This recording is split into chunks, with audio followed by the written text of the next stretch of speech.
హల్లెలూయా. ఇక్కడ చెప్తూ ఉన్నది ఏమనంటే దేవుని ఆత్మచేత అయితే ఎందరైతే నడిపించబడదురో వారందరూ కూడా ఏమై ఉన్నారంటే దేవుని కుమారులై ఉన్నారట. హల్లెలూయా. చూడండి, దేవుని ఆత్మ ఈరోజు దేవుని ఆత్మ ఎక్కడి నుండి ఈరోజు దేవుని ఆత్మ మనలోనికి వస్తుందంటే యేసుక్రీస్తు ప్రభువారు ఆయన వచ్చి భూమి మీద ఆయన పని ముగించిన తర్వాత సిలువ వేయబడిన తర్వాత మరి ఆయన ఎత్తబడుతున్నప్పుడు తన శిష్యులు అడుగుతూ ఉంటారు ఆయన కొరకు, చాలా ఏడుస్తూ ఉన్నప్పుడు దేవుడు అంటాడేమనంటే, ఇగో మీరు మీ కొరకు నేను ఆదరణకర్తని భూమి మీదకి పంపిస్తున్నాను. హల్లెలూయా. ఎవరంటే ఆయన ఆత్మ ఉన్నాడు. హల్లెలూయా. ఇక నుండి ఎవరు పనిచేస్తారంటే ఈ భూమి మీద పరిశుద్ధాత్మడు పనిచేస్తాడు మీ కొరకని ఆయన చెప్పాడు. హల్లెలూయా. ఈరోజు అదే దేవుని వాక్యం సెలవిస్తుంది. ఎందరైతే దేవుని ఆత్మ చేత నింపబడి వారు నడిపించబడతారో వారందరూ కూడా దేవుని కుమారులమే. హల్లెలూయా. ఈరోజు నిజమే, చాలా మంది ప్రభువు నమ్ముకుంటారు, చాలా మంది దేవుని సన్నిధికి వస్తూ ఉంటారు. మనం చాలా సంఘాలు కూడా చూస్తాం. కొంతమంది అయితే దేవుని పరిశుద్ధాత్మని నమ్మరండి. హల్లెలూయా. కానీ దేవుని వాక్యం చెప్తుంది మనం అంటే ఎలా ఉండాలట, ఆత్మానుసారంగా నడిపించబడాలట. ఆత్మ లేనివాడు నా వాడు కాడు అని దేవుని వాక్యం చెప్తుంది. అందుకే ఈరోజు పరిశుద్ధాత్మ మన హృదయంలో పని చేస్తున్నప్పుడట ఈరోజు మనం చెయ్యవలసింది ఏదైనప్పటికీ కూడా దేవునికి విరోధమైన కొన్ని హెచ్చరిస్తూ ఉంటాడటండి. హల్లెలూయా. అందుకే పరిశుద్ధాత్మని ఎప్పుడు పొందుకుంటాం తెలుసండి, బాప్తీసం పొందగానే పరిశుద్ధాత్మ అనే వరాన్ని దేవుడు మనకి ఇస్తాడట. హల్లెలూయా.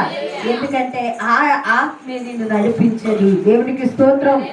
దేవుని ఆత్మ నిన్ను నడిపిస్తుందట. ఎలాగ నువ్వు ఈ భూమి మీద నడవాలో మన నడవడిక, మన ప్రవర్తన అంతా కూడా మారిపోతుంది. మన మొదటి స్థితి కంటే దేవుళ్ళో జన్మించిన తర్వాత అంట దేవుని ఆత్మ ద్వారా మనం నడిపించబడతామంటండి. హల్లెలూయా.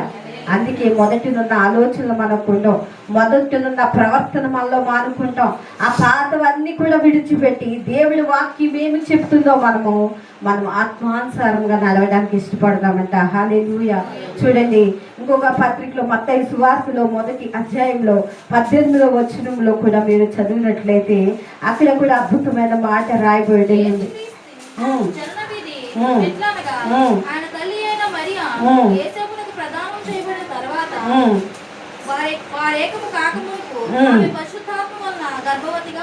చాలండి. హల్లెలూయా.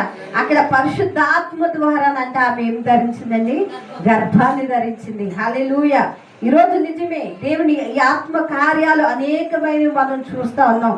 దేనివల్ల అంటే పరిశుద్ధాత్మ ద్వారా కూడా ఆమె గర్భము ధరించి కుమారుని కనిందంట. దేవునికి స్తోత్రం.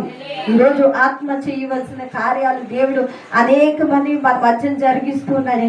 ఎందుకంటే ఆత్మల్లో చాలా రకాలు ఉన్నాయి. ఈ భూమి మీద దురాత్మలు ఉన్నాయి కదా, అనేకమైనవి ఉన్నాయి. కానీ దేవుని వాక్యం చెప్తుంది ఏ ఆత్మ అంటే దేవుని పరిశుద్ధాత్మ కలిగి మనం ఉండాలట. హల్లెలూయా. పరిశుద్ధాత్మను కలిగి మనం నడిపించబడాలట. ఈరోజు దుష్టాత్మలు అనేక విధాలుగా మన పాపంలోనికి లాక్కుని వెళ్తా ఉంటాయంట. ఎక్కడికంటే వ్యభిచారంలోనికి, తాగుల్లోనికి, విస్తారమైన ఆటపాటలు ఉన్న చోట్ల కంటే ఏం చేస్తామంటే అండి, ఈ యొక్క అల్లరితో కూడిన ఆటపాటలు అన్నీ కూడా నేర్చుకుంటా ఉంటాయంటే ఎవరు అంటే అనేకమైన దురాత్మలు కలిగిన వ్యక్తులు. హల్లెలూయా. అందుకేనంట మొదటి ఇల్లట శుభ్రంగా ఉన్నప్పుడు ఆ ఇంట్లో ఎవరిని వాసం చేయాలండి, దేవుణ్ణి వాసం చేయాలి.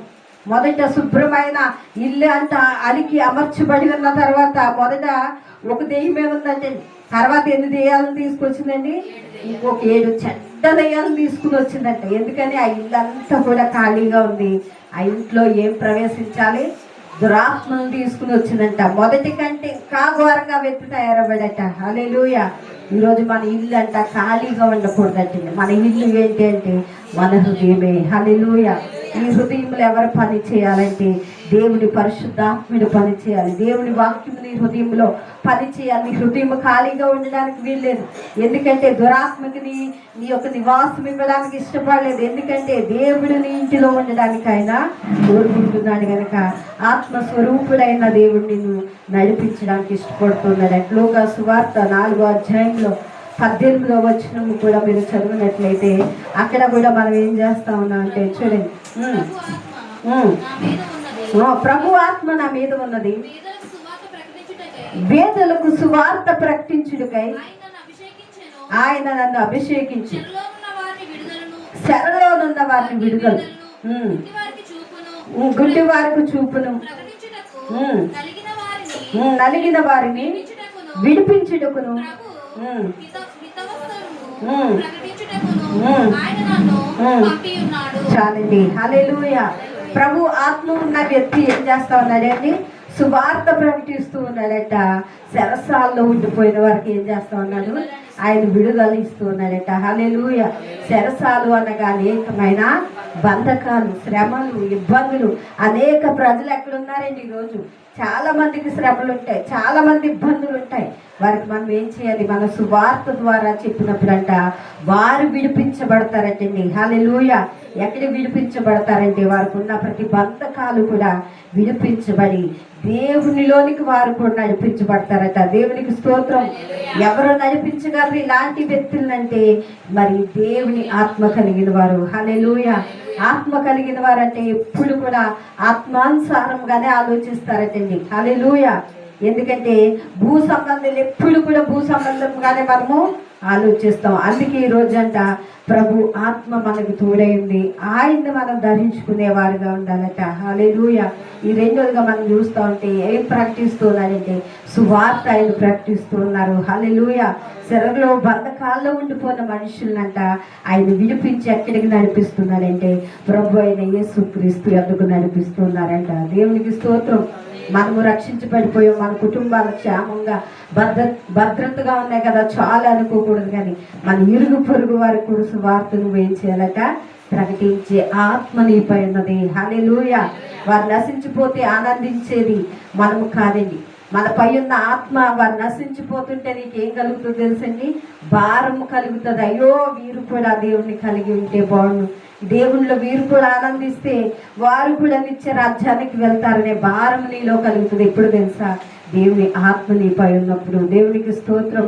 చూడండి మరలా ఇంకొక వాక్యాన్ని మనం చూస్తే యోహాను 14:16 కూడా అద్భుతమైన మాట ఉంది. చూడండి యోహాను రాసిన 14. నేను తండ్రిని వేడుకొందును, మీ యొద్ద ఎల్లప్పుడూ నుండుటకై ఆయన వేరొక ఆదరణకర్తను అనగా సత్యస్వరూపియగు ఆత్మను మీకు అనుగ్రహించును. లోకము ఆయనను చూడదు, ఆయనను ఎరుగదు గనుక ఆయనను పొందనేరదు. మీరు ఆయనను ఎరుగుదురు, ఆయన మీతో కూడా నివసించును, మీలో ఉండును. మిమ్మును అనాథులుగా విడువను, మీ యొద్దకు వత్తును కొంతకాలమైన తర్వాత. చాలండి. హల్లెలూయా. ఏ ఆత్మండినా? సత్యస్వరూపమైన ఆత్మను మీ వద్దకు నేను పంపించుచున్నాను. మిమ్మల్ని అంటే నేను ఏం చేయను? అనాథులుగా విడిచిపెట్టను. హల్లెలూయా. ఈరోజు మనం అంటాం చాలా నిజంగా ప్రభువు నమ్ముకున్నప్పుడు అనేక మందికి చాలా శ్రమలు కొంచెం మందికి ఎదురవుతూ ఉంటాయి. ఒక ఆమె వివాహం చేసుకోలేదటండి. దేవుని కలిగి తన ఇంటిలో తన తల్లిదండ్రులట దేవుని కలిగిన బిడ్డను చేసుకుంటానంటే వాళ్ళు ఒప్పుకోకుండా కొన్ని సంవత్సరాల నుంచి ఆ వివాహం మానుకుని దేవుని కొరకు ఆమె దేవుని సన్నిధిలో ప్రార్థిస్తుంది. హల్లెలూయా. ఏంటి ఎందుకు అంటే ఆమె సత్యస్వరూపమైన ఆత్మను కలిగి ఉంది. హల్లెలూయా. ఎందుకంటే ఒక్కొక్కరు సమర్పణ ఒక్కొక్క రీతిగా ఉంటుంది. ఈరోజు దేవుని కొరకు రోషము కలిగిన నిలబడిన వారి జీవితాలు ప్రతిఫలం దేవుడి ఖచ్చితంగా వారికి ఇస్తాడండి. హల్లెలూయా. మరి ఈరోజు అంట అనాథులుగా దేవుడు విడిచిపెడతలేదు, కానీ ఆయన మనకు తోడైనాడట. దేవునికి స్తోత్రం. మనం అనుకుంటాం మనం అందరూ వదిలేస్తారు, మన బంధువులు వదిలేస్తారు, స్నేహితులు వదిలేస్తారు, కానీ నీతి ఎవరున్నారండి? దేవుని ఆత్మ నిన్ను నడిపిస్తుంది. హల్లెలూయా. ఈరోజు ఆత్మను నువ్వు ధరించుకున్నావు. నువ్వు ఒంటరి వాడవు కాదు, నువ్వు ఒంటరి దానం కాదు. మనం అనుకుంటాం నాకు అందరూ కోల్పోయారు, అందరూ దూరంగా ఉన్నారని. కానీ ఈ లోకంలో ఎంతమంది ఉన్నప్పటికీ ఎవరు నీతో ఉండాలంటే దేవాది దేవుడు మనతో ఉండాలంట. హల్లెలూయా. ఈరోజు నిజంగా ఎంత గొప్ప ధన్యత అండి. ఈరోజు దేవుడే నీతో ఉంటే ఈ లోకంలోని ప్రతిదీ నువ్వు సాధ్యం చేసుకోగలవు. హల్లెలూయా. ఈరోజు దేవుని కలిగి ఉండుట మనకి ఇచ్చిన గొప్ప భాగ్యము దేవుడు. హల్లెలూయా. కీర్తనలో 143 కీర్తనలో 10వ కూడా చక్కటి మాట అక్కడ కూడా రాయబడి ఉంది. చదవండి, చూడండి. అక్కడ కూడా ఏ ఆత్మ కలిగి ఉన్నామో, నీవే నా దేవుడవు, నీ చిత్తానుసారంగా ప్రార్థించుటకు ఆ, నాకు నేర్పుము. ప్రార్థించుటకు నాకు ఉమ్, దయగల నీ ఆత్మ దయగల నీ ఆత్మ సమృద్ధి గల ఉమ్. ప్రదేశమందు ఉమ్. నన్ను నడిపించును గాక. హల్లెలూయా. ఇక్కడ దయగల ఆత్మ అంటండి. హల్లెలూయా. ఈరోజు నిజమే దయ, మనకి ఇతరులపై దయ కలగాలి అంటే దేవుని ఆత్మ కూడా దయ కలిగిన ఆత్మ మనం కలగాలి. చాలా మంది అంటారు కదా, నువ్వు చాలా దయ కలిగిన వ్యక్తివి, ఏదైనా సహాయం చేస్తే వారు చాలా పొగుడుతూ ఉంటారు మనం. ఎందుకనంటే ఈరోజు దేవుని ఆత్మ కూడా దయ చూపిస్తూ ఉన్నాడట మనపై. హల్లెలూయా. ఈరోజు ప్రార్థించడం మనకి నేర్పిస్తూ ఉన్నాడు దేవుడు. ఎలాగ దేవుని సన్నిధిలో అబ్బా తండ్రి అని విజ్ఞాపన చేయడం ఎవరు నేర్పిస్తున్నారంటే పరిశుద్ధాత్మ దేవుడు నేర్పిస్తూ ఉన్నాడట. హల్లెలూయా. దేవుని సన్నిధిలో ఆత్మస్వరూపుడైన దేవుడు ఈ లోకంలో మనం పాపంలోనికి వెళ్ళిపోకుండా అనుదినము కూడా దేవుని వాక్యములో దేవుని ఉతుక ఆ యొక్క సజీవమైన దేవుని వాక్యములోనంట మనం ఉతుక స్నానము చేయాలటండి. హల్లెలూయా. స్నానం అనగా దేవుని వాక్యాన్ని మన యొక్క హృదయంలో భద్రపరచుకోవాలి. మన శరీరానికి ఎంత అయితే మనం శుభ్రం చేసి అనుదినము కూడా స్నానం చేసినట్లుగా మన పరిశుభ్రముగా ఉంటాము. మన హృదయంలో కూడా దేవుని అనే వాక్యం అంట ప్రతి దినము కూడా ఉత్తక స్నానం చేయాలట. దేవునికి స్తోత్రం. మన ఆత్మగట దేవుని వాక్యాన్ని వర్ణించాలి. దేవునికి స్తోత్రం. ఈ శరీరానికి ఎలాగైతే ఆకలి తీర్చడానికి అనేకమైన ఆహార పదార్థాలు మనం పెడతాము, మనలో ఉన్న ఆత్మకు కూడా ఏమి తీర్చాలంటే దేవుని వాక్యాన్ని మనము తీర్చేవారుగా, ఆయన వాక్యానుసారంగా మనం నడిచేవారుగా మనం ఉండాలని దేవుని వాక్యం సెలవిస్తుంది. దేవునికి స్తోత్రం. ఈరోజు దేవుని ఆత్మ అంట మన అందరినీ కూడా ఎక్కడికి నడిపించాలి అంటే సత్యస్వరూపుడైన దేవుని యొద్దకు నడిపిస్తూ ఉన్నాడట. చూడండి, మార్కు సువార్త 1వ అధ్యాయంలో 23వ వచనం కూడా మీరు చదివినట్లయితే చూడండి. మార్కు సువార్త 1వ అధ్యాయం. వారి సమాజ మందిరములో అపవిత్రాత్మను పట్టి మనుషుడు ఒకడుండెను. వాడు నజరేయుడగు యేసు, మాతో నీకేమి, మమ్మల్ని నశింప చేయుటకు వచ్చితివా? నీవెవడవో మాకు తెలియను. నీవు దేవుని పరిశుద్ధాత్ముడవు అని కేకలు వేసెను. అందుకు యేసు, ఊరకుండుము, వానిని విడిచిపొమ్మని దానిని గద్దింపక ఆ అపవిత్రాత్మ వానిని విలవిలలాడించి పెద్ద కేక వేసి వాని విడిచిపోయెను. చాలండి. హల్లెలూయా. చూడండి, యేసు ప్రభు వారు ఎప్పుడైతే ఒక దారిని వెళ్తున్నాడో ఆ వ్యక్తి అంటే ఎక్కడ ఉన్నాడండి? సమాధుల మధ్యన ఉన్నాడట. హల్లెలూయా. సమాధుల మధ్యన ఏ స్థితిలో ఉంటారు అంటే తన కుటుంబాన్ని విడిచిపెట్టాడు, తన బంధువులు, తన ఊరిని, తన గ్రామాన్ని విడిచిపెట్టి దూర ప్రాంతంలో ఒంటరిగా అక్కడ ఉన్నాడు. ఎందుకు ఈ వ్యక్తి ఉన్నాడు అంటే ఆ వ్యక్తిలోనంట అనేకమైన దెయ్యాలు ఏర్పాటు చేస్తున్నాయంట. హల్లెలూయా.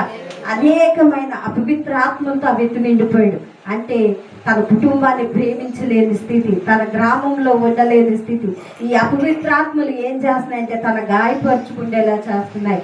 మరి నిజంగా తన జీవితాన్ని ఒక బద్ధకారమైన జీవితంగా మార్చివేసినాయండి. హల్లెలూయా.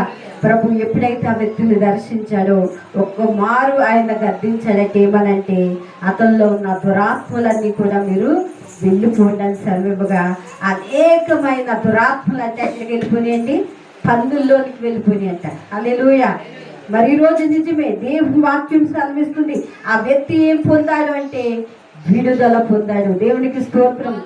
ఈరోజు ఆ వ్యక్తిలోనికి ఏమొచ్చిందో తెలుసండి? పరిశుద్ధాత్ముడు ప్రవేశించాడు. దేవునికి స్తోత్రం. అప్పుడు ప్రభు అనేక ప్రాంతాలకు వెళ్తూ ఉంటే దేవుని వాక్యాన్ని బోధిస్తూ ఉంటేనంట ఆయన ఎలా వచ్చాడో తెలుసండి? ఆ అపవిత్ర ఆత్మలు ఆ వెళ్ళిపోయిన ఆ వ్యక్తి ఎలా మార్చబడ్డాడంటే నూతనమైన వస్త్రాలు ధరించుకున్నాడట. హల్లెలూయా. అతను శుభ్రంగా తయారవి ప్రభు పాదాల యొద్ద కూర్చుంటే అనేక ప్రజలు చెప్పుకుంటూ ఉన్నారంట, ఇగో అక్కడ అనేకమైన సమాధుల్లో దొల్లేవాడు కదా, ఆ దారిలో అనేక మందిని గాయపరుస్తూ ఉండేవాడు, తాను గాయపరుచుకుంటూ ఉండేవాడు. అలాంటి వాడ ఇక్కడ ఎక్కువ కూర్చున్న వ్యక్తి అని చాలా మంది ఆశ్చర్యపోతూ ఉన్నారట. అప్పుడు మరి నిజంగా అద్భుతమైన సాక్షిగా దేవుడు ఆ వ్యక్తిని నిలబెట్టాడండి. హల్లెలూయా. నిజమే, ఒక అపవిత్రాత్మ ఒక వ్యక్తిని ఉందంటే ఆ వ్యక్తిని చాలా విలవిల్లాడించి బాధపరిచి అనేకమైన ఈ లోకంలోనికి గెంటి వేస్తుంది. హల్లెలూయా. అందుకే ఈ రోజంట అపవిత్రాత్మ ఏం చేస్తా ఉందంటే అనేక ఆత్మల్ని తోడుకుని వచ్చి ఆ వ్యక్తి జీవితాన్ని ఏం చేయాలనుకుంది?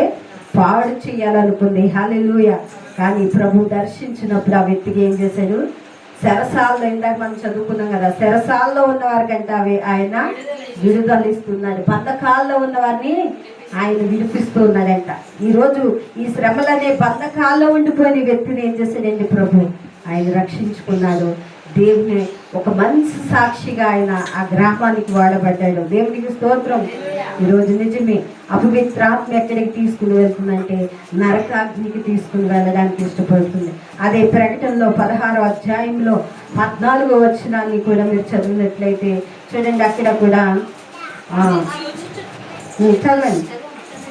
అవి సూచనలు చేయనట్టి దెయ్యములు ఆత్మలే, అవి సర్వాధికారి అయిన దేవుని మహాత్యమును జరుగు యుద్ధమునకు లోకమంతటా ఉన్న రాజులను పోగు చేయవలెనని వారి యొద్దకు బయలువెళ్ళెను. ఎబ్రీ భాషలో చోటుకు వారిని పోగు చేసెను. ఇదిగో నేను దొంగవలే వచ్చుచున్నాను. తాను దిగంబరుడుగా సంచరించుచున్నందున జనులు తన దిశమూలను చూతురేమో అని వెలుగుగా ఉండి తన వస్త్రములు కాపాడుకుని వాడు ధన్యుడు. చాలండి. హల్లెలూయా. ఎవరు కాపాడుకోవాలండి? దేవుడు తన వస్త్రాలని, దేవుడు ఇచ్చిన మహిమ వస్త్రాలు ఎవరికైతే ఇచ్చాడో వారందరూ కూడా కాపాడుకుంటారట. హల్లెలూయా. ఈరోజు అనేకమైన దెయ్యములు ఒకరోజు దేవుని పైనంట యుద్ధము కూడా చేస్తాయటండి. దేవునికి స్తోత్రం. ఈరోజు నిజమే దురాత్మలంట దేవునికి అసహ్యకరమైన దురాత్మ ఎక్కడికి తీసుకుని వెళ్తుందంటే ఒక మనిషిని పాడు చేయడానికి. ఈరోజు పరిశుద్ధాత్ముడు ఎక్కడికి మనల్ని నడిపిస్తున్నాడంటే దేవుని రాజ్యానికి ఆయన నడిపిస్తున్నాడు. హల్లెలూయా. దురాత్మ నిత్య నరకాగ్నికి నడిపించేస్తుంది. హల్లెలూయా. ఈరోజు నిజమే నిత్య ఆ యొక్క నరకాగ్ని నుండి దేవుడు తప్పించడానికి ఆ దురాత్మల నుంచి నువ్వు విడిపించబడి ఏ ఆత్మ పొందుకోవాలండి? దేవుని పరిశుద్ధాత్మ చేత నువ్వు నడిపించబడాలి. హల్లెలూయా. మరి అదే చూడండి, 2వ తిమోతికి రాసిన పత్రికలో 1వ అధ్యాయంలో 7వ వచనంలో కూడా చూడండి మనకి ఎలాంటి ఆత్మ అసలు ఇచ్చాడంటే దేవుడట. చూడండి 2వ తిమోతికి రాసిన పత్రిక 1వ అధ్యాయం 7వ వచనం.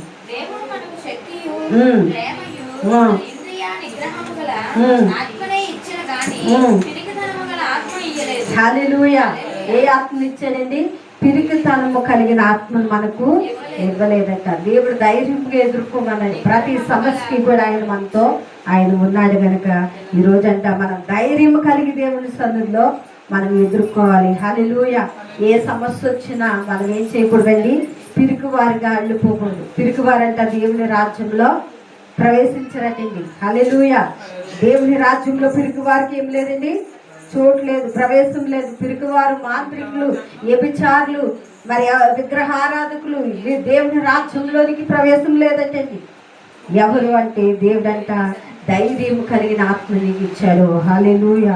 నువ్వు ముందులకి కొనసాగాలి. ధైర్యం కలిగిన ఆత్మ ఇచ్చాడు. ఈ లోకంలో మనం దేనికి భయపడవలసిన అవసరం లేదు. మన వెంట ఎవరు ఉన్నారంటే శక్తి కలిగిన ఆత్మ ఉన్నది. హల్లెలూయా. ఆయన శక్తి ఉన్నాడు మన ఎదుట. ఆయన మాట శాసనము ప్రతిదీ కూడా ఆయన నెరవేర్చేవాడే ఉన్నాడు. చివరిగా 1వ యోహానులో 4వ అధ్యాయంలో 3వ వచనము కూడా మీరు చదివితే అక్కడ కూడా చూడండి. 4వ అధ్యాయము 3వ వచనం 1 యోహాను చూడండి. యేసుక్రీస్తు శరీరమని వచ్చిందని ఏ ఆత్మ ఒప్పుకొని అది దేవుని సంబంధమైనది. ఏ ఆత్మ ఒప్పుకొనదో. హల్లెలూయా. యేసుక్రీస్తు ఈ లోకానికి వచ్చాడు, మన కొరకు ఆయన వచ్చాడని ఎవరైతే ఆయన యందు విశ్వాసించి ఆయన ఒప్పుకుంటారో వారందరూనంట దేవుని కుమారులైనారట. హల్లెలూయా. ఈరోజు మనం నిజంగా మనం ఏ ఆత్మను మనం ఒప్పుకుంటున్నాం?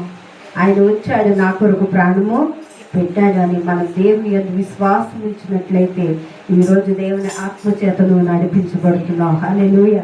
ఎందరైతే ప్రభువుని అంగీకరించారో వారట ఏంటండి? అపవాది యొక్క చేతుల్లోనికి వారు వెళ్ళిపోతూ ఉన్నారు. ఈరోజు నిజమే క్రీస్తు ఈరోజు నీకు ఆయన బలమైన ఆత్మని అనుగ్రహించాడు. హల్లెలూయా.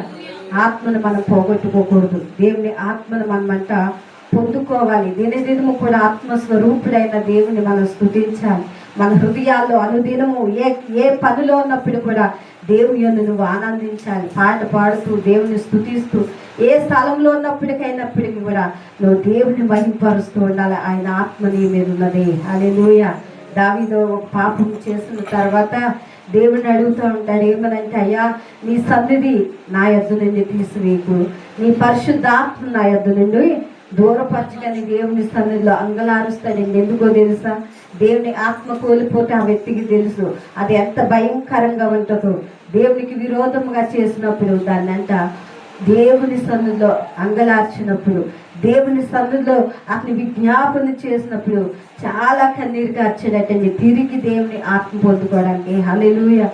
ఈరోజు దేవుడు మనం అంత దుఃఖపడకుండానే ఆయన ఉచితమైన కృప ద్వారా రక్షణ పొందిన ప్రతి వ్యక్తికి కూడా దేవుని ఉచితంగా అనుగ్రహించాడు పరిశుద్ధాత్మని. హల్లెలూయా. ఈరోజు ఆ ఆత్మనంట మనం ఏం చేయాలండి? దుఃఖపరిచే వారిగా ఉండకూడదట. హల్లెలూయా. మనం దుఃఖపడితే మనలో ఉన్న పరిశుద్ధాత్మనంట ఆయన దుఃఖపడుతూ ఉంటాడంటే ఎందుకో తెలుసండి? నువ్వు ఏ చిన్న కార్యము చేసినప్పటికీ నీకంటే ముందల అంట మనలో ఉన్న ఆత్మ కృంగిపోతూ ఉంటుందట. ఏదైనా కొన్నిసార్లు తప్పు చేసినప్పుడు మన హృదయం ఒప్పుకోదండి. ఏంటో తెలుసండి? దేవుడు మనల్ని ఒప్పిస్తూ ఉంటాడట, తిరిగి మరలా అందులో నువ్వు ప్రవేశించుకో, నువ్వు చేసిన దాన్ని దేవుని సన్నిధిలో విడిచిపెట్టు, దాన్ని విడిచిపెట్టని పరిశుద్ధాత్ముడు ఏం చేస్తాడంటే మనల్ని ఒప్పించి విజ్ఞాపన చేస్తూ మన పక్షముగా ఆయన నిలబడుతున్నాడట. దేవునికి స్తోత్రం. అందుకే దేవుని వాక్యం చదివిస్తుంది. రోమీయులకు రాసిన పత్రికలో 8వ అధ్యాయం 14వ వచనంలో చదివిస్తున్నారు కదా, ఏమంటే దేవుని ఆత్మ చేత ఎందరైతే నడిపించబడుదురో వారందరూ కూడా దేవుని కుమారులే. ఈరోజు మన అందరూ కూడా దేవుని కుమారులుగా కుమార్తెలుగా దేవుని కోరుకుంటూ ఉన్నారు కనుక ఈరోజు పరిశుద్ధాత్మను మనం దుఃఖపరిచేవారుగా కాక దుష్టాత్మల నుంచి మనం విడిపించిన దేవునికి మనం నమ్మకంగా మరి చివరి వరకు కూడా దేవుని ఆత్మచేత ప్రేరేపణతో మనం నడిపించబడాలని దేవుడు కోరుతూ ఉన్నాడు. కానీ ఈ కొద్ది మాటలు దేవుడు దీవించునుగాక. ఆమేన్. తల్లు వచ్చినట్లయితే ప్రార్థన చేద్దాం. మహాపరిశుద్ధుడు మహోన్నతుడైన తండ్రి, అవునయ్యా ఈ ఆత్మ చెప్పుచూ ఉంది మాలో ప్రభా, ఎలాంటి ఆత్మని నువ్వు కోరుతూ ఉన్నావంటే దుష్టాత్మ మా యొద్ద నుండి తీసివేసావు ప్రభా. నీ పరిశుద్ధాత్మలో నుంచి మేము ఆనందించే కృపను మీరు ఇచ్చారు ప్రభా. అవునయ్యా, ఆ పరిశుద్ధ